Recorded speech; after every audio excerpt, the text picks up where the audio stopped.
आप सभी को लग रहा होगा ना कि आज का जो टॉपिक है नाउन जेंडर बेहद आसान है यार, ये बहुत इजी सा टॉपिक है। बट नहीं, वास्तव में ये टॉपिक भी उतना ही इम्पॉर्टेंट है जितना कि और सारे टॉपिक्स इम्पॉर्टेंट हैं। बस कारण ये है कि आप बस थोड़े से बेसिक नॉलेज कलेक्ट कर लेते हैं और सोचते हैं बस नाउन जेंडर तो यहीं तक था। सो एवरीवन, आज के इस टॉपिक में मैं बात करूंगा नाउन जेंडर टॉपिक पे, बिल्कुल बेसिक से लेकर के एडवांस लेवल तक। तो इस वीडियो को पूरा एंड तक देखिएगा, ये सभी के लिए बहुत ही ज़रूरी है। चाहे आप स्कूल स्टूडेंट हो या फिर आप किसी वनडे एग्जाम की प्रिपरेशन कर रहे हो या फिर आप अपने ग्रामर को बहुत अच्छे से मजबूत करना चाह रहे हैं। एंड यस, इससे पहले कि आज के इस वीडियो को मैं स्टार्ट करूं, मैं बता दूं कि नाउन एंड इट्स काइंड्स इस टॉपिक पे इसका पहला पार्ट बन चुका है। आप लोग वो पार्ट ज़रूर देखें क्योंकि वो भी आप सभी के लिए बहुत ही ज़्यादा इंपॉर्टेंट है। ओके एवरीवन, तो अब बस चलिए ध्यान लगा कर कि जो भी चीज़ें मैं बता रहा हूँ, जो मैं आपको समझाऊंगा, एंड तक बिल्कुल अच्छे से देखिएगा। एंड यस, वीडियो यूजफुल लगे तो प्लीज़ आप सब लोग इसको ज़्यादा से ज़्यादा शेयर करिएगा क्योंकि आपकी ये शेयर्स मुझे मोटिवेट करते हैं कि मैं और अच्छे अच्छे कंटेंट आप लोग के लिए लेकर के आता रहूँगा। अगर आप नहीं शेयर करते तो कहेंगे ये आपका फेलर भी होगा कि आप एक हार्ड वर्क को सपोर्ट नहीं कर पा रहे हैं। वेल, आई होप डेफिनेटली आप करेंगे। तो चलिए, सबसे पहले बिल्कुल बेसिक से, बिल्कुल शुरुआत से मैं बात करूंगा कि वो बच्चे जो बिल्कुल बिगिनर हैं या स्कूल स्टूडेंट हैं या बिल्कुल शून्य से स्टार्ट करना चाहते हैं उनके लिए, फिर धीरे धीरे मैं लेवल को बढ़ाऊंगा। सबसे पहले जानते हैं एक्चुअल में नाउन जेंडर है क्या। तो नाउन जेंडर के अंतर्गत वाकई हम बात करते हैं सेक्स की, यानी कि the noun that denotes sex of any noun is called noun gender. यानी कि नाउन जेंडर हमें ये बताता है कोई भी जो नाउन है उसका सेक्स क्या है, यानी कि वो मेल है या फिर फीमेल है, और यही चीज़ हम पढ़ते हैं नाउन जेंडर पे। तो आई होप ये बात आपको समझ में आ गई होगी कि नाउन जेंडर में हम बात करते हैं किसी भी पर्सन के मेल या फीमेल होने की। और इस बेसिस पे नाउन जेंडर के 4 काइंड्स, 4 ग्रुप बनाए गए हैं। पहले को बोला जाता है masculine gender, and the second is feminine gender, and the third is common gender, and fourth and last जिसको बोलते हैं न्यूटर जेंडर। पहले बहुत इजी सा एक कॉन्सेप्ट है, इसको समझेंगे, फिर हम आगे की ओर एक एडवांस लेवल पे बढ़ेंगे। और वीडियो यूजफुल लगे तो प्लीज़ कमेंट सेक्शन में आप कमेंट भी करिए कि वाकई ये एफर्ट आप लोग के लिए मेरा बहुत ही यूजफुल है। तो बात करते हैं मैस्कुलिन जेंडर की। आई होप सबको पता होगा कि मैस्कुलिन जेंडर मीन्स एक ऐसा जेंडर जहां पे हम मेल पर्सन की बात करते हैं, यानी कि the noun that denotes male sex of any noun is called masculine gender. यानी कि यहाँ पे हम एक ऐसे नाउन की बात कर रहे हैं जो मेल पर्सन को इंडिकेट करेगा, मेल पर्सन के सेक्स को बताता है, उसको बोलते हैं मैस्कुलिन जेंडर। जैसे कि हम किसी भी पुरुष के नाम की बात करें, मैंने बोला विवेकानंद, यहाँ पे विवेकानंद एक पुरुष का नाम है, तो यहाँ पे ये मैस्कुलिन जेंडर के अंडर में आएगा। ग्रैंडफादर, ये भी एक पुरुष की ओर इशारा कर रहा है, ग्रैंडफादर एक पुरुष ही होता है, एक मेल पर्सन को हम ग्रैंडफादर बोलते हैं, जहाँ पे ग्रैंडफादर मैस्कुलिन जेंडर में आएंगे। सिमिलरली हमारे फादर, पिता, वो भी एक पुरुष ही होंगे, तो वो भी यहाँ पे मैस्कुलिन जेंडर में आएंगे। सिमिलरली ब्रदर, ब्रदर भी हम किसी मेल पर्सन को ही बोलते हैं, किसी लड़की को तो हम भाई बोलते नहीं हैं। ओके, तो यहाँ पे जो ब्रदर है वो भी किस कैटेगरी में आएगा, मैस्कुलिन जेंडर। सिमिलरली अंकल भी यहाँ पे हम किसी मेल पर्सन को ही अंकल बोलते हैं, फीमेल किसी स्त्री को हम अंकल नहीं बोलते हैं, यानी कि मेल भी यहाँ पे मैस्कुलिन जेंडर है। ऐसे ही मिल्कमैन, ऐसे और भी कई सारे कंपाउंड आपको यहाँ पे वर्ड मिलेंगे, कंपाउंड नाउन मिलेंगे जो 2 वर्ड से मिलकर के बनेंगे। अगर वो शब्द किसी पुरुष की ओर इशारा कर रहा है कि वो व्यक्ति पुरुष है, तो वो सारे मैस्कुलिन जेंडर के अंडर में आएंगे। ऑलराइट एवरीवन, आई होप ये बिल्कुल बेसिक सी बात आपको समझ में आ गई होगी। अभी आगे हम एडवांस लेवल के बारे में भी आगे बात करेंगे, तो वीडियो को एंड तक देखिए पूरे पेशेंस के साथ। ओवर कॉन्फिडेंस ही आपको ट्रबल में डालता है। अब देखिए फेमिनिन जेंडर। फेमिनिन जेंडर की अगर हम बात करें, कुछ लोग इसे फेमिनाइन जेंडर भी बोलते हैं, तो both you may do the pronunciation. Now feminine gender यानी कि the noun that denotes female sex of any noun is called feminine gender. यानी कि वो नाउन जो किसी स्त्री की ओर इशारा करे, यानी किसी स्त्री के बारे में बताए, फीमेल पर्सन के बारे में बताए, फीमेल सेक्स के बारे में, तो वो कहलाएगा फेमिनिन जेंडर। जैसे कि किसी भी स्त्री का अगर मैं नाम ले लूं, जैसे रानी लक्ष्मीबाई, ये एक स्त्री का नाम है। तो अब यहाँ पे इनको मैं बोलूंगा इनका जेंडर क्या है, तो इनका जेंडर होगा feminine gender. Simply grand mother भी हम किसी स्त्री को ही बोलते हैं, तो यहाँ पे ग्रैंड मदर भी स्त्री यानी कि फेमिनिन जेंडर में ही आएंगी। सिमिलरली मदर ये भी एक स्त्री ही है, तो यहाँ पे फेमिनिन जेंडर ये भी होंगी। सिमिलरली सिस्टर कोई लड़की है तो वो भी फेमिनिन जेंडर में ही आएंगी, यानी कोई भी स्त्री या लड़की की ओर इशारा किया जा रहा हो, पता चले कि वो एक लड़की है या तो स्त्री है, तब वहां पे फेमिनिन जेंडर होगा। ऐसे ही आंटी, स्पेलिंग को लेकर के आप बिल्कुल डाउट मत हो कि यहाँ पे आंटी ये स्पेलिंग चाची की है, बेसिकली एक आंट आप और इस्तेमाल करते AU आंटी, वो आंट भी आप कह सकते हैं। सो आंटी, यहाँ पे आंटी जो ये स्पेलिंग स्पेशल तौर पे चाची के सेंस में इस्तेमाल किया जाता है, और आंटी बेसिकली हम कॉमनली किसी भी लेडी को बुलाते हैं मार्केट में, तो दैट AUNT आप यूज कर सकते हैं। सो आंटी ये भी एक स्त्री की ओर ही ये के लिए ये वर्ड यूज किया जाता है, तो ये भी फेमिनिन जेंडर कहलाएगा। मेड, जो आपके यहाँ नौकरानी आती हैं उसको भी आप मेड बोलते हैं। मेड उस किसी लड़की के लिए भी मेड इस्तेमाल किया जाता है, आपको मैं बता दूं। तो यहाँ पे जो मेड वर्ड है ये भी एक स्त्री की ओर ही इशारा कर रहा है, तो यहाँ पे मेड भी फेमिनिन जेंडर। ये सब तो काफी आपको इजी लग रहे हैं, बट कई सारे ऐसे नाउन्स होते हैं जहां पे आप वाकई परेशान हो जाते हैं उसका मेल और फीमेल होता क्या, तो आपको याद करना चाहिए। आगे एक इजी सा पॉइंट और कवर कर लेते हैं, इससे पहले कि एडवांस लेवल की ओर जाएं। कॉमन जेंडर, कॉमन जेंडर क्या होता है? The noun that does not specify any gender of noun except a living being is called common noun. यानी कि कोई एक ऐसा लिविंग बीइंग, ये ध्यान रखिएगा तो उसका लिविंग बीइंग होना जरूरी है, अगर क्योंकि वो अगर नॉन लिविंग हो गया तो उसके लिए एक अलग कैटेगरी बनी हुई है न्यूट्रल जेंडर। और यहीं पे लोग थोड़ा सा कंफ्यूज हो जाते हैं जब कभी भी एक बेसिक लेवल पर डेफिनेशन को याद करते हैं या बच्चों को बताते हैं या फिर खुद पढ़ते हैं या कोई टीचर बताते हैं। ये एक इंपॉर्टेंट लाइन। तो कोई भी लिविंग बीइंग जहां पे आप ये उस वर्ड को पढ़ने के बाद, उस नाउन को पढ़ने के बाद ये ना बता पाए कि वो जो नाउन है वो मेल है या फिर फीमेल है, ये बात बिल्कुल कंफर्म ना हो पाए, तब वहां पे कॉमन जेंडर होता है।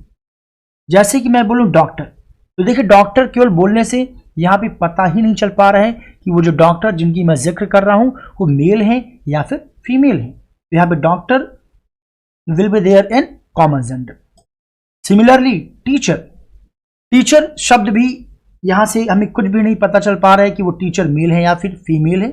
ऐसे कई सारे वर्ड देखिए, पुलिस, जज, प्रेसिडेंट, स्टूडेंट, ऐसे कई सारे आपको वर्ड्स मिल जाएंगे जिनका नाम लेने के बाद आपको पता नहीं चल पाएगा कि वाकई वो मेल है या फिर फीमेल है, जब तक कि पर्सनली आपका कोई वहां पे आइडिया ना हो। तो ये सारे वर्ड्स ऑलवेज, ये सारे जो नाउन है ये हमेशा कॉमन जेंडर के अंडर में आते हैं, जहां पे उनका जेंडर स्पेसिफाई ना किया जा सके। तो क्या everyone, now the last kind, neutral gender, the noun that is non living. जितने भी आपके नॉन लिविंग है, जिनमें जीवन नहीं होता है, वो किसके अंडर में आएंगे? न्यूट्रल जेंडर के अंडर में आएंगे। जैसे कि pen, box, table, curtain, inkpot, mobile, door etcetera. कई सारे आपको एन नंबर ऑफ एग्जांपल्स यहां पे मिल जाएंगे जो न्यूट्रल जेंडर की कैटेगरी में आएंगे। ऑलराइट, यानी कि जो नॉन लिविंग होंगे, जिनके अंदर जीवन नहीं होता है, वो सारे के सारे न्यूट्रल जेंडर में होते हैं। आई होप ये 4 काइंड्स स्टूडेंट्स आपको बढ़िया से समझ में आ गया होगा। अब थोड़ा सा कुछ एडवांस लेवल की बातें कर लेते हैं, ये बिल्कुल बेसिक सी चीजें थी। अब यहां पे आपको ये देखना है some important rules of noun gender. कई सारे कुछ इंपॉर्टेंट पॉइंट्स मैंने कवर किए हैं जो कि उन सारे बच्चों के लिए बहुत ही ज्यादा यूजफुल है जो किसी न किसी वनडे एग्जाम की प्रिपरेशन कर। जैसे कि कई सारे नाउन्स आपको मिल जाएंगे जहां पे आपको आइडिया ही नहीं होगा whether that is male, female और कॉमन नाउन, कौन सा जेंडर आप आइडिया ही नहीं लगा पाएंगे। जैसे कि some nouns are used to express beauty. कई सारे नाउन ऐसे होते हैं जो ब्यूटी को एक्सप्रेस करने के लिए इस्तेमाल किए जाते हैं, ग्रेसफुलनेस को बताने के लिए या फिर जेंटलनेस को बताने के लिए यूज किए जाते हैं। याद रखिएगा, इन सभी को हम always as a feminine gender ही मानते हैं। एग्जाम्पल्स के तौर पर देखिए, अर्थ, पृथ्वी, एक नेचर, एक प्रकृति की बात हुई, एक सुंदरता की बात हुई, सुंदरता के सेंस में हम इसका इस्तेमाल करते हैं। मून, चंद्रमा, आपने अक्सर देखा होगा, इस पर न जाने कितने गाने बने हुए होंगे, चांद सी महबूबा होगी, समथिंग लाइक दैट। क्यों? क्योंकि एक ब्यूटी को रिप्रेजेंट करता है, एक लव, अफेक्शन, एक पीस, शांति की ओर आपको ले जाता है। तो ये सब हमेशा फेमिनिन जेंडर में आएंगे। इसी प्रकार नेचर, प्रकृति, यही अगर ये आया हुआ है तो ऑलवेज रिमेंबर ये फेमिनिन जेंडर होगा। स्प्रिंग जो बसंत का मौसम होता है, सुंदरता का प्रतीक होता है। लेकिन वही गर्मी की बात कर ली जाए, गर्मी डरावनी होती है, बहुत परेशान दुखदाई होती है, तो वहां पे अगर गर्मी की बात की जाएगी तो वो फेमिनिन जेंडर नहीं होगी, वहां पे आप as a masculine gender treat करेंगे। आगे मैं चर्चा करूंगा। ऐसे मर्सी देखिए, दया, तो दया भी एक ब्यूटी है। शिप, जहाज, जो एक ब्यूटी को स्पेसिफाई करती किसी भी वाटर बॉडी के अंदर। ऐसे रिवर, ये सब सुंदरता के प्रतीक हैं। राष्ट्र, आजादी, लिबर्टी, जो पीस को आइडेंटिफाई कहीं कर रही। कंट्री, जिसको आप माता भी हम लोग इसीलिए बोलते हैं भारत माता, हम भारत पिता नहीं बोलते हैं। लव, प्यार, वो सारी चीजें जो जेंटलनेस, ग्रेसफुल, ब्यूटी, पीस, इन सब की ओर इशारा करें। ऑलवेज याद रखिएगा, उन सभी को हम फेमिनिन जेंडर के अंडर में रखते हैं और उनके साथ हम हमेशा नॉन लिविंग प्रोनाउंस का यूज नहीं करते हैं। यहीं से आपके एग्जाम में क्वेश्चन आएगा। आपके एग्जाम में क्वेश्चन दे दिया जाएगा, the moon shed its light, जो मून ने अपनी लाइट्स को बिखेरा on the bank of the river. तो यहाँ पे अपने के सेंस में देखिए इट्स का यूज किया गया है। इट्स का आपने यूज इसलिए किया होगा क्योंकि आपको लगेगा मून, यहाँ पे तो नॉन लिविंग है, यहाँ हम इट्स का यूज करेंगे। ये बात उसी को समझ में आ रही होगी जिन्होंने प्रोनाउन की मेरी वीडियोस देखी होगी। पर्सनल प्रोनाउन में हमने बताया था कि नॉन लिविंग के लिए हम लोग इट और इट्स का यूज करते हैं। Subjective, objective and possessive case में इटसेल्फ का भी इस्तेमाल किया जाता है। बट यहाँ पे देखिए ये गलत हो जाएगा। अगर आपने नहीं पढ़ा हुआ है तो आप इट्स को बिल्कुल सही माने, बट नहीं, यहाँ पे the moon shed her light का इस्तेमाल होगा। अब हर लाइट क्यों? क्योंकि अभी मैंने बताया जब भी कभी इसकी सुंदरता के सेंस में इसका इस्तेमाल हो रहा होगा तो सिंपली यहाँ पे आप इसको एज अ फेमिनिन जेंडर जो है मानेंगे। और यहाँ पे हर आप सभी को पता होगा, शी, हर, हर्स, ये जो प्रोनाउंस होते हैं ये बेसिकली फीमेल यानी कि फेमिनिन जेंडर के साथ इस्तेमाल किए जाते हैं, तो इसलिए यहाँ देखिए हमने हर का यूज किया। उसी प्रकार स्प्रिंग, बसंत का मौसम, जो कि ब्यूटी को रिप्रेजेंट करता, हैज स्प्रेड हर ब्यूटी। तो हर ब्यूटी क्यों? क्योंकि एज अ फेमिनिन जेंडर हमने यहाँ पे ट्रीट किया है। आप बसंत के लिए यहाँ पर अगर आप इट्स ब्यूटी एग्जाम में आ गया तो यहीं से आपका करेक्शन हो जाएगा, यही गलती होगी, इसको फाइंड आउट करना है। तो आपको यहाँ पे इस्तेमाल करना होगा फेमिनिन जेंडर का, या फिर यहाँ पे अगर हिज लगा दिया गया तब भी ये इनकरेक्ट हो जाएगा। ये मैस्कुलिन जेंडर को रिफर नहीं करेगा। आप चंदा मामा के सेंस में प्लीज इसको इस्तेमाल मत करिएगा कि चंदा मामा बोलते हैं तब तो मेल होना चाहिए, तो प्लीज वो कॉन्सेप्ट आप लोग दिमाग में बिल्कुल भी मत रखिएगा। ओके एवरीवन, अब देखिए नेक्स्ट वेरी इंपॉर्टेंट, देखिए ये जो अब अगला रूल है, बेसिकली मैक्सिमम लोग ये मिस्टेक करते हैं। तो ऑलवेज याद करिएगा, आप लोग अक्सर कभी भी जाते हैं भाई लेडी डॉक्टर कहाँ है, लेडी टीचर कहाँ है, आप ऑलवेज यही बोलते हैं ना। बट एक चीज याद रखिएगा, woman is use to denote sex of noun. तो वुमन होता है जब कभी भी आप किसी पार्टिकुलर के सेक्स के संदर्भ में आप बात कर रहे होंगे तो आप वुमन का इस्तेमाल करते हैं, लेडी का यूज नहीं करेंगे। Lady is not use to denote sex. Sex का आइडेंटिफाई करने के लिए, लिंग को बताने के लिए, फीमेल पर्सन को आइडेंटिफाई करने के लिए आप कभी भी लेडी का इस्तेमाल नहीं करते हैं। और हमारे जो सोसाइटी में बहुत ज़्यादा होता है कि लोग lady servant, lady doctor, lady teacher बहुत ज़्यादा बोलते हैं, जबकि वो बिल्कुल गलत होता है।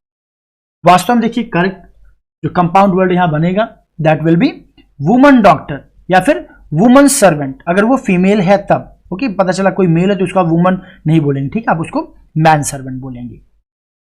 आई होप ये बात आपको समझ में आ गया होगी। देखिए कितना इंपॉर्टेंट है। आपको लग रहा था कि नाउन तो बहुत आसान है, ये सारे वो पॉइंट्स है जहां से आपके एग्जाम में क्वेश्चन आते हैं और आप नाउन जेंडर को हल्के में लेते हैं और इस पर ध्यान नहीं देते हो, यहीं से आपके एक एक मार्क्स आपके लिए वैल्यू होते हैं और वहीं से आपका सिलेक्शन रुक जाता है।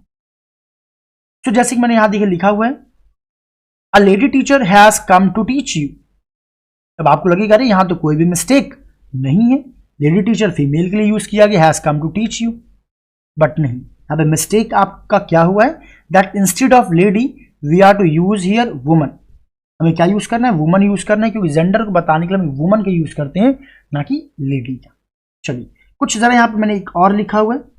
कई बार देखिए लोग कहते हैं she is a woman teacher या सी इज अ लेडी। अगर सी इज अ लेडी टीचर बोल दिया गया तब तो खैर वो ऑलरेडी यहीं पे आपने क्या कर दिया, मिस्टेक कर दिया कि आपको लेडी टीचर पहली बात बोलना ही नहीं।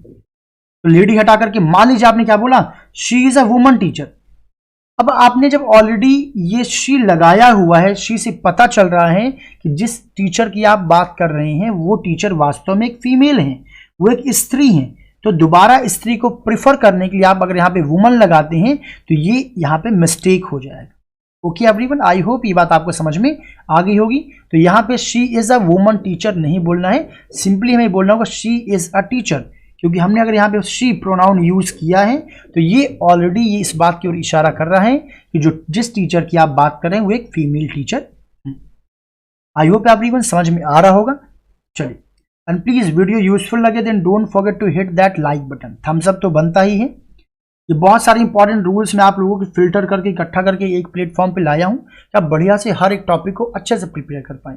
मेरा अगला टॉपिक होगा नाउन नंबर पे, उसका वेट करिएगा, कमेंट करिएगा आपको कब तक वो वीडियो चाहिए, और मैं कोशिश करूंगा जल्द से जल्द वो वीडियो भी आपके सामने मैं ले आऊँ। और ये सारे कंटेंट बहुत ही ज़्यादा इंपॉर्टेंट है, बट हाँ मुझे आपका सपोर्ट भी चाहिए होगा। आप ज़्यादा से ज़्यादा लोगों के साथ शेयर करिए, जितने ज़्यादा लोग जुड़ेंगे मुझे मोटिवेशन मिलेगा कि वाकई मेरा ये एफर्ट आप लोगों के लिए यूजफुल है। क्योंकि मेरी कोशिश है जितने बच्चे इंग्लिश से डरते हैं प्लीज़ इंग्लिश से डरना बंद कर दीजिए। बस आपको थोड़ा सा डेडिकेशन के साथ वर्क करना, इंग्लिश बहुत ही ज़्यादा आसान बन जाएगी और कहीं भी आपको बेवजह पैसे खर्च करने की आवश्यकता नहीं है। ये प्लेटफॉर्म आपके लिए पर्याप्त होगा। चलिए आगे बात करते हैं। अब यहाँ पे देखिए मैं क्या बात कर रहा हूँ, some nouns are used to express strength. अब देखिए यहाँ पे जो भी हमने पहला रूल पढ़ा था वहाँ पे ब्यूटी की बात हो रही थी, सॉफ्टनेस की बात हो रही थी, जेंटलनेस की बात हो रही थी, बट उसके अगेंस्ट कहीं पे ऐसा लगे कि पावर की बात हो रही है, कहीं पे फर्मनेस की बात हो रही है, रिजिडिटी की बात हो रही है, कहीं पे एनर्जी का पावर दिखाया जा रहा है। सो ये सब कहीं के मेल चीज़ों की, क्या डोमिनेटिंग अगर नेचर दिख रहा है तो हमेशा याद रखिए कोई जगह डोमिनेटिंग थिंग्स है तो वो ऑलवेज मैस्कुलिन जेंडर में आएगा। अच्छा, इसका लॉजिक भी आपको क्लियर हो रहा होगा, क्योंकि मेल कहीं के थोड़ा सा स्ट्रॉन्ग सेंस में यूज़ किया जाता है, थोड़ा सा रफ सेंस में यूज़ किया जाता है, मेल पर्सन को माना जाता है, तो इसीलिए यहाँ पे इन सभी को माना गया है कि सब मेल यानी कि मैस्कुलिन जेंडर में। जैसे कि देखिए सन, सूरज, अब किसी को सूरज की गर्मी पसंद है, वो अपने स्ट्रेंथ के लिए, अपने फर्मनेस के लिए, अपने हीट के लिए जाना जाता है, गर्मी के लिए। तो चंद्रमा को तो हमने फीमेल मान लिया, बट सन को यहाँ पे हम लोग as a masculine gender treat करेंगे। वैसे समय किसी का वेट नहीं करता है, समय ऑलवेज बढ़ता रहता है। जैसे डेथ, मृत्यु भयानक होता है, विंटर ठंडी जो कड़क होती है, रूह हिला देती, हड्डी कांपा देती, विंड हवा जो सब कुछ तोड़ देती है, समर गर्मी सब परेशान हो जाते, थंडर गड़गड़ाहट किसी को नहीं पसंद, भाई डराने वाली चीज है। ऐसे ओशन जो विशालता का प्रतीक है, वार युद्ध, आपको लग रहा होगा, फील आ रहा होगा, सब फर्मनेस स्ट्रेंथ एनर्जी की ओर इशारा कर रहे हैं। यहाँ पे कहीं से भी आपको शांति जैसा फील नहीं आएगा। ओके, तो इन सब जगहों पे ऑलवेज रिमेंबर कि इन सभी को हम ऑलवेज ऐसा मैस्कुलिन जेंडर इस्तेमाल करते हैं, यानी कि इनके साथ जो हम प्रोनाउन यूज करेंगे हम यूज करेंगे ही, हिम, हिज या हिमसेल्फ, यानी कि जो भी हम मैस्कुलिन यानी कि मेल पर्सन के लिए यूज करते हैं। जैसे कि यहाँ पे देखिए अगर दिया हो the sun shows its strength, जो सूरज अपनी स्ट्रेंथ कब दिखाता है, गर्मी में दिखाता है। तो आपको देखिए यहाँ पे सन के साथ अगर इट का यूज हुआ है तो ये गलत है, या इसके साथ अगर हर का यूज हुआ है तो गलत है इस सेंस में। क्यों? क्योंकि यहाँ पे स्ट्रेंथ की बात हो रही है, यहाँ पे हम सन को as a masculine gender treat करेंगे, और मैस्कुलिन यानी कि मेल, और मेल के लिए हम ऑलवेज कौन सा प्रोनाउन यूज करते हैं, ही, हिम, हिज या फिर हिमसेल्फ। ओके एवरीवन, ऐसे देखिए death never skip his destination, जो मृत्यु है कभी भी अपना रास्ता नहीं बदलती, नहीं छोड़ती। अब अगर मैंने डेथ को नॉन लिविंग मान लिया, यहाँ पे इट्स लगा दिया, या फिर हमने यहाँ पे हर लगा दिया, तो आप खुद देखिए ये गलत हो जाएगा। तो यहाँ पे इसे आपको एज अ मैस्कुलिन मानना है, और यहाँ पे आपको अप्लाई करना होगा हिज, और उन्हीं सब मिस्टेक्स को आपको एग्जाम में ध्यान देना होता है। आइए अब नेक्स्ट रूल की ओर बढ़ते हैं, रूल नंबर 4। बहुत ही इंपॉर्टेंट ये रूल है, बहुत ध्यान से। इस रूल को मैं सब्जेक्ट वर्ब एग्रीमेंट में भी कवर कर चुका हूं, आर्टिकल में भी मैंने इस पर थोड़ा सा डिस्कस किया हुआ था। अब फिलहाल यहाँ पे आइए फिर से बात करते हैं। अगर कहीं पे कलेक्टिव नाउन आ जाए, जैसे कि class, team, jury, committee, government, जितने भी यहाँ पे आप देख रहे हैं ना, जितने भी ये सब आप देख रहे हैं, एक्सप्रेस अ ग्रुप, ये क्या बताते हैं, एक ग्रुप को डिफाइन करते हैं, and these are used as neuter gender. और याद रखिएगा जो भी कलेक्टिव नाउन ये सब दिए गए हैं, इन सभी को आप always as a neuter gender treat करते हैं, क्योंकि कलेक्शन भले उसके अंदर मेल है, फीमेल है, लिविंग है, नॉन लिविंग है, उससे मतलब नहीं है। मतलब ये कि एक कलेक्शन को, एक ग्रुप को बताते हैं, उनको always as a neuter gender ही ट्रीट करते हैं। सो वी यूज, यहाँ थोड़ा गड़बड़ लिखे, so we use neuter gender pronoun. यहाँ पे हम कौन से प्रोनाउन ऑफ न्यूटर जेंडर, तो यहाँ पे हम कौन से प्रोनाउंस यूज करेंगे, न्यूटर जेंडर के प्रोनाउन यूज करेंगे, जैसे इट, इट्स, itself, है ना, ये भी बहुत इंपॉर्टेंट रूल। अभी तक आपको लग रहा था कि बस 4 काइंड्स हमने पढ़ लिए, that was good enough, but नहीं।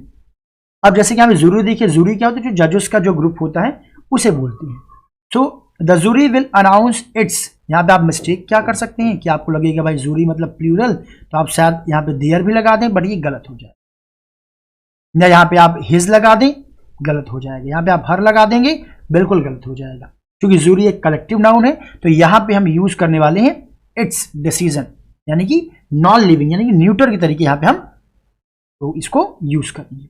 सिमिलरली देखिए, द टीम एक कलेक्टिव नाउन है। So team has declare, team ने डिक्लेयर किया दैट इट, जो ये प्रोनाउन यूज किया गया है ये टीम की जगह पे यूज किया गया है। तो यानी कि यहाँ पे हमने इट का यूज किया, आप यहाँ पे ही, शी या फिर दे का इस्तेमाल नहीं कर सकते हैं। It will win the match, कि टीम मैच जीतेगी। टीम के लोग तो ठीक है उसके पार्ट ही, बट चूंकि यहाँ पे एज अ कलेक्टिव नाउन से एज अ ग्रुप रखा गया है, तब यहाँ पे इसका इस्तेमाल हम लोग इट। अब एक इंपॉर्टेंट नोट भी आपको जानना है, आई होप ये बात समझ में आ गई होगी। चलिए ये जरा नोट देखिए, when collective noun express the sense, आपने देखा होगा अगर जिन बच्चों ने मेरा पिछला वीडियो देखा था आर्टिकल पे, उन्हें ये जरूर समझ में आएगा। और सब्जेक्ट वर्ब एग्रीमेंट पे भी इस पे मैं काफी डिटेल मैंने डिस्कस किया था लास्ट सेशन में, यार जिन्होंने नहीं देखा कोई बात नहीं, बहुत जल्द उस पर भी मैं एक सेशन फिर से ले आ रहा हूँ। So when collective noun express the sense of each member of the group, then we use they। I hope ये बात आपको समझ में आ गई होगी। यानी कि जब कभी भी हमारा सेंटेंस कुछ ऐसा हो कि टीम तो है ही है, कोई ग्रुप तो है ही है, बट हम बात उस टीम के अंदर जो भी लोग हैं उन लोगों की बात उस टीम के माध्यम से कर रहे हैं, यानी कि उन लोगों का एक्शन आपस में कुछ हो रहा है, उस टीम के माध्यम से हम ये इशारा कर रहे हैं, तब वास्तव में हम उस टीम के अंदर जितने भी लोग हैं, जितने भी मेंबर हैं, उनकी बात करते हैं। अगर ऐसा सेंस आ रहा है सेंटेंस में, तो याद रखिएगा उस सिचुएशन में वहां पे दे, देम, देयर्स, यानी कि जो थर्ड पर्सन प्लूरल प्रोनाउन होता है एंड प्लूरल जो है पोसेसिव एडजेक्टिव होता है, हम उनका इस्तेमाल करते हैं एज अ प्लूरल सब्जेक्ट। जैसे कि यहां पे देखिए, the team is talking that they will ball first. अब देखिए जो टीम है वो क्या कर रही है, बात कर रही है किस बात पे, कि वो पहले बॉलिंग करेंगे। अब आप खुद जरा इस बात को इमेजिन करिए कि वहां पे सीन क्या चल रहा होगा। वहां पे सीन ऐसा कुछ होगा कि टीम इंडिया है और टीम इंडिया के सारे प्लेयर क्या कर रहे हैं, आपस में ग्रुप बना करके वो लोग क्या है खड़े, आपने देखा होगा, वो डिसाइड कर रहे हैं, कुछ चर्चा कर रहे हैं। अब वो क्या चर्चा की, सब लोग बात करें, पूरी टीम के मेंबर हैं और ये मेंबर आपस में जो है बातचीत कर रहे हैं कि अगर हम टॉस जीतते हैं तो हम किस चीज को प्रीफर करेंगे, हम लोग पहले बॉलिंग को प्रीफर करेंगे। ये सब लोग आपस में अलग अलग बात कर रहे हैं। जब एज अ टीम इनको नहीं दिखाया जा रहा, बल्कि ये दिखाया जा रहा है कि इस टीम के जितने भी मेंबर हैं ये सब आपस में बात कर रहे हैं। इसीलिए मैंने यहाँ पे टीम के लिए दे का यूज किया है। आई होप ये बात आपको समझ में आ गई होगी। और अगर अभी भी डाउट है तो बिल्कुल भी परेशान मत होइए, जो अगला जो टॉपिक होगा सब्जेक्ट वर्ब एग्रीमेंट, उस पर मैं इस पर और डीप में डिस्कस करूंगा। चूंकि अभी बात चल रही है नाउन की, तो नाउन पे मैं ज्यादा फोकस करूंगा। बट आई होप समझ में आ गया होगा। जैसे कि अभी जूरी की बात कर लीजिए, अब जूरी ने इकट्ठा अनाउंसमेंट दिया, बट मैंने जो प्रीवियस में एग्जांपल लिया था, the jury was divided in its opinion, गलत हो जाएगा। देखिए अब मैं कहना क्या चाह रहा हूं, जरा बहुत ध्यान से समझने की कोशिश करिएगा। Just let me erase all this. कभी कभी होता है जूरी ने कोई एक साथ एक मत से कोई डिसीजन दे दिया, बट कभी कभी क्या होता है, जूरी मतलब जो जजों का समूह है, मान लीजिए कोई जूरी है जिसमें 4 जज हैं, उन्हें कोई अनाउंसमेंट देना है, बट उनका जो उनकी खुद ही आपस में क्या हो गया, मतभेद हो गया। यानी कि वो लोग खुद डिसाइड नहीं कर रहे हैं, कर पा रहे हैं कि उन्हें एक्चुअल में डिसीजन क्या देना है। तो जो 4 जजेस हैं ये खुद आपस में क्या हो गए हैं, बट गए हैं अपने मतभेद, अपने डिसीजन को लेकर के। उनके बीच में डिस्क्रिमिनेशन या फिर थोड़ी सी चैलेंजिंग बातें आ गई, क्या डिसीजन क्या लिया, तो आपस में क्या कर रहे हैं, बातें कर रहे हैं। तो अब मैं क्या बोलूंगा, the jury is divided in their argument और डिसीजन। आगे हम कुछ भी आगे एक सेंटेंस बना सकते हैं। तो देखिए डिवाइडेड हो चुकी, वो खुद अपनी ही बात में फंस चुके हैं, यानी अपने डिसीजन पे वो फिक्स नहीं हो पा रहे हैं। तो यहाँ पे हम देयर का यूज करेंगे, हम इट्स का यूज नहीं करेंगे। लेकिन ये बोला जाए कि जूरी ने अपना अनाउंसमेंट कर दिया है, जैसे ये देखिए, the jury will announce its decision, कि पूरा का पूरा जजेस मिल करके अपने डिसीजन को कल सुना देंगे। बट यहां पे मैं ये बोलना चाहूं, द जूरी इज डिस्कसिंग अब डिस्कसिंग मैंने यूज कर दिया, तो डिस्कसिंग देयर ओपिनियन। अब मैं देयर क्यों बोल रहा हूं, क्योंकि उन्होंने कोई डिसीजन नहीं दे रहे हैं। आप जब सीन ये देख रहे हो, जो अगर आप बैठे हो उस कोर्ट में, तो आप ये देख पाओगे इस सेंटेंस के अकॉर्डिंग कि जो भी उन्होंने डिसीजन देना है तो उस पर वो लोग क्या कर रहे हैं, बातचीत कर रहे हैं। यहाँ पे अलग अलग उस लोगों की बातचीत चल रही है। ओके, आई होप आप डेफिनेटली समझ में आ गया होगा। फिर भी ना आए तो बिल्कुल परेशान मत होइएगा, अगला वीडियो का वेट करिए, उसमें और डिटेल में और कई सारे एग्जांपल्स लेके इस टॉपिक को क्लियर करूंगा, बट मेरे ख्याल से आ गया होगा डेफिनेटली। अब देखिए रूल नंबर 5, ये भी एक बहुत इंपॉर्टेंट रूल है। So some nouns are that have man at the end. कई सारे नाउन होते हैं जिनके एंड में क्या होता है, मैन, जैसे चेयरमैन।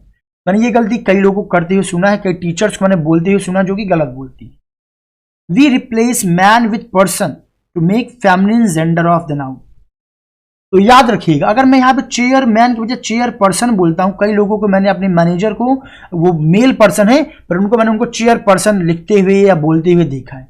बट याद रखिएगा, वास्तव में अगर चेयर पर्सन लिखा हुआ है यानी कंपाउंड नाउन ऐसा बन रहा है कि मैन भी है और उसके बाद अगर पर्सन से वो रिप्लेस हो सकता है। तो याद रखिए, अगर मैन लगा है तो वो मैस्कुलिन जेंडर के लिए इस्तेमाल होता है, और अगर उसी के बाद पर्सन लगा दिया जाए तो वो वास्तव में फेमिनिन जेंडर फीमेल के लिए यूज होता है, ना कि पुरुषों के लिए, बल्कि वो स्त्रियों के लिए यूज किया जाता है। बात से याद रखिएगा, चेयर पर्सन का जेंडर क्या होगा, फेमिनिन जेंडर, यानी कि हम यहाँ पे किसी फीमेल, किसी स्त्री को हम कह सकते हैं चेयर पर्सन, बट किसी पुरुष को हम नहीं कह सकते हैं। चलिए, ये 2 क्वेश्चन आप लोगों के लिए, आप लोग प्लीज कमेंट करके बताइएगा कि स्पोक्समैन यहाँ पे क्या है, मैस्कुलिन है कि फेमिनिन है, और यहाँ पे स्पोक्स पर्सन मैस्कुलिन है कि फेमिनिन है। ओके एवरीवन, चलिए नेक्स्ट रूल नंबर 6, बहुत ही अच्छा रूल यहाँ पे दिया गया है। कॉमन नाउन, जितने भी आपको कॉमन नाउन मिलेंगे, जैसे अभी कॉमन जेंडर, यानी कि बेसिकली आप समझ लीजिए जितने भी कॉमन जेंडर, यहाँ पे कॉमन नाउन ना कहकर मैं कॉमन जेंडर मुझे लिखना चाहिए। Common noun is always used as masculine gender. जितने भी आपके कॉमन नाउन है उनको ऑलवेज हम किस तरीके यूज करते हैं, मैस्कुलिन। अच्छा, कॉमन नाउन में क्या होता है, आपको अभी भी मैंने बताया कि कॉमन नाउन में एक्चुअली आप ये डिफाइन ही नहीं कर पाते हैं तो जो व्यक्ति है वो मेल है या फिर फीमेल है। तो ऑलवेज याद रखिएगा कि मैस्कुलिन जेंडर के तरीके इसको ट्रीट करते हैं until gender is not given clearly. अगर उस वाक्य में जेंडर से, उस वाक्य को पढ़ने से बात पता चल जा रही है, ये कहीं ना कहीं इशारा मिल रहा है कि वो जो डॉक्टर है वो मेल है या फिर फीमेल। अगर आपको पता चल रहा है भाई अगर वो फीमेल है तो तब जाकर के आप वहां पे शी, हर सेल्फ वगैरह लगा सकते हैं। लेकिन वहां पे कुछ भी पता ना चल पा रहा हो पढ़ने से कि वो मेल है कि फीमेल है, मेल है कि फीमेल है, तो ऑलवेज याद रखिएगा ऐसे सिनेरियो में ऑलवेज जो एक्सेप्टेबल प्रोनाउन होता है उसके साथ दैट इज मैस्कुलिन जेंडर। जैसे कि एग्जांपल देखिए, a doctor will come to meet you. एक डॉक्टर तुमसे मिलने आएगा, मैं किसी को बता रहा हूं, अब उसको आइडिया ही नहीं है, मुझे भी आइडिया नहीं कि वो डॉक्टर कौन आएंगे, वो मेल है कि फीमेल है। तब मैंने क्या लिखा, आस्क हिम। हिम मतलब किससे, उस डॉक्टर से कहना, टू गिव यू मेडिसिन, की वो तुम्हें दवा दे दे। तो देखिए मैंने इस डॉक्टर की मैंने कौन सा प्रोनाउन यूज किया है, हिम यूज किया है। और हिम क्या है, ये एक मैस्कुलिन जेंडर के लिए यूज होने वाला बेसिकली ये प्रोनाउन है। मैं यहाँ पे हर का इस्तेमाल तब तक नहीं कर सकता हूं, ध्यान रखिएगा, जब तक ये बात कंफर्म ना हो जाए। अगर यहाँ पे लिख जाए अ लेडी डॉक्टर वेलकम, अगर यहाँ पे अ लेडी डॉक्टर लिख दिया गया तो ये बात, अच्छा लेडी देखिए गड़बड़ हो गया ना, ये हमारी हैबिट होती है। यहाँ पे वास्तव में क्या बोलना चाहिए हमें, वुमन डॉक्टर। अभी भी हमने देखिए रूल फिनिश किया है, हमें अगर लेडी बोलना है तो वो गड़बड़ हो जाएगा, क्योंकि हमें जेंडर बताने के लिए किसका यूज करते हैं, हम वुमन का इस्तेमाल करते हैं। और ये देखिए हमारी सोसाइटी की हैबिट होती है कि हम ये बोलते हैं और एग्जाम में गए तो वही हमारी आदत में होगा और वही गलती हम करके आ जाएंगे। चलिए, तो a woman doctor will come to meet you. एक वुमन डॉक्टर आपसे मिलने आएगी, तब क्या होता है यहाँ पे, आस्क हर। लेकिन अगर केवल डॉक्टर है तो हम क्या लगाएंगे, ऑलवेज मैस्कुलिन जेंडर के जो प्रोनाउंस होते हैं वो लगाएंगे। अच्छा ये जरा देखिए, इफ एनी स्टूडेंट, अब देखिए स्टूडेंट वो कोई लड़का भी हो सकता है, लड़की भी हो सकती है। If any student comes here, अगर कोई यहाँ पे कोई बच्चा आए, ask him to wait for me, उसको बोलना कि वो मेरा इंतजार करे। अब देखिए यहाँ पे हिम लिखा हुआ है, तो आप पूछेंगे सर क्या यहाँ पे हम हर का यूज कर सकते हैं, जी नहीं, आप हर का यूज तब तक नहीं कर सकते हैं जब तक यहाँ पे ये बात कंफर्म ना हो जाए कि वो जो स्टूडेंट है वो क्या है, एक लड़की है। इधर हर एक सिचुएशन में आपको यहाँ पे हिम का ही इस्तेमाल करना है। ओके एवरीवन, चलिए नेक्स्ट रूल, बहुत इंपॉर्टेंट रूल है 7 नंबर। ऐसे प्रोनाउन जैसे कि एवरीथिंग, समथिंग, नथिंग, ये सब आपको पता होगा, सब इंडिफरेंट प्रोनाउंस है। These all are indifferent pronoun. Pronoun के चैप्टर में लास्ट सेशन में लास्ट ईयर मैंने पढ़ाया था, जिन लोगों ने वीडियो देखा होगा बेटर है, नहीं कोई बात नहीं, बहुत जल्द इसके भी नया टॉपिक नया वीडियो में अपलोड करूंगा। अब बस प्रॉपरली चैनल को फॉलो करिए। ध्यान रखिएगा इन सब में देखिए थिंग आ रहा है, थिंग मतलब आप समझ गए होंगे, ये सारी चीजों में कहीं इशारा किया जा रहा है नॉन लिविंग्स की ओर। तो ऐसा कोई प्रोनाउन जहां पे थिंग वर्ड आपको ऐड हुआ मिल जाए, समझ जाइएगा कि वो न्यूट्रल जेंडर से बिलोंग करेगा, always work as neutral gender.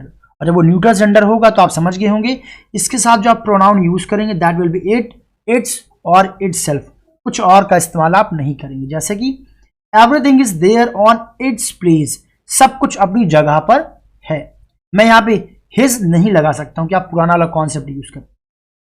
I hope आपको ये बात समझ में आ गई होगी। अगर कहीं भी किसी प्रोनाउन में आपको थिंग लगा हुआ मिल जाता है तो वहां पर उसके लिए आप जो प्रोनाउन यूज करेंगे वो यूज करेंगे it, it's and itself. Okay, बहुत सिंपल सा नियम है।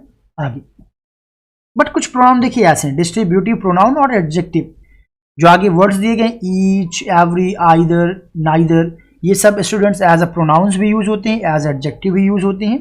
अगर आपको डिफरेंस नहीं पता परेशान मत होइए, आगे बहुत जल्द आपको पता चल जाएगा, बस रेगुलर वीडियोस देखते रहिए। या फिर इंडेफिनिट प्रोनाउन की बात करें, देखिए डिस्ट्रीब्यूटिव प्रोनाउन और ये सारे क्या आगे इंडेफिनिट प्रोनाउन या फिर एडजेक्टिव है, यानी कि आगे जो दिए गए सब इंडेफिनिट प्रोनाउन या फिर इंडेफिनिट एडजेक्टिव तरीके यूज होते हैं, और ये जो ऊपर दिए गए हैं ये सारे डिस्ट्रीब्यूटिव प्रोनाउन या फिर डिस्ट्रीब्यूटिव एडजेक्टिव आप इनको बोल सकते हैं। जैसे कि someone, anyone, no one, everybody, nobody, anybody, ये सब जितने भी हैं ध्यान रखिएगा इन सभी को हम always as a common gender use करते हैं। और अभी अभी मैंने बताया कि अगर जो noun as a common gender use हो रहा है या जो भी प्रोनाउन या adjective as a common gender use हो रहा है उसके साथ आप ऑलवेज कौन सा जेंडर अप्लाई करेंगे, मैस्कुलिन जेंडर।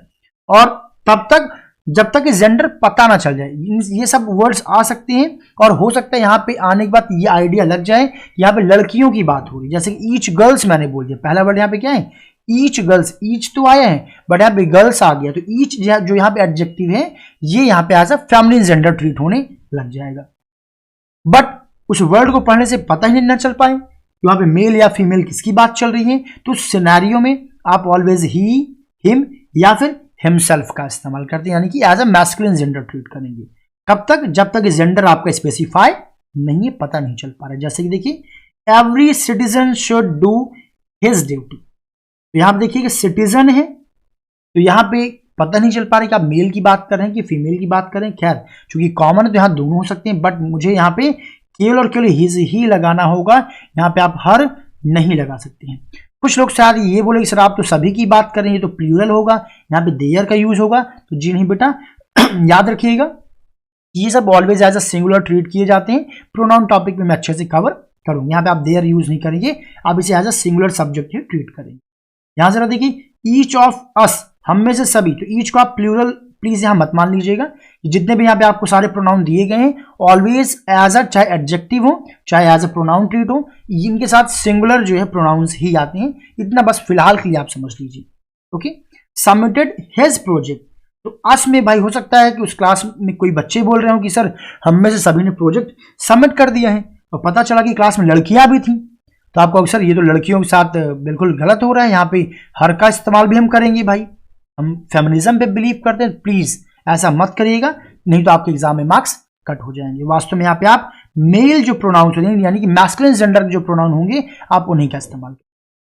तो आई होप स्टूडेंट्स ये सारे रूल्स आपको बहुत यूजफुल लगे होंगे और पहली बार आपने वाकई में नाउन जेंडर को कुछ थोड़ा सा सीरियसली पढ़ा होगा और जाना होगा कि इसमें भी कई सारे ऐसे इंपॉर्टेंट रूल्स होते हैं जो पढ़ना बहुत जरूरी होता है।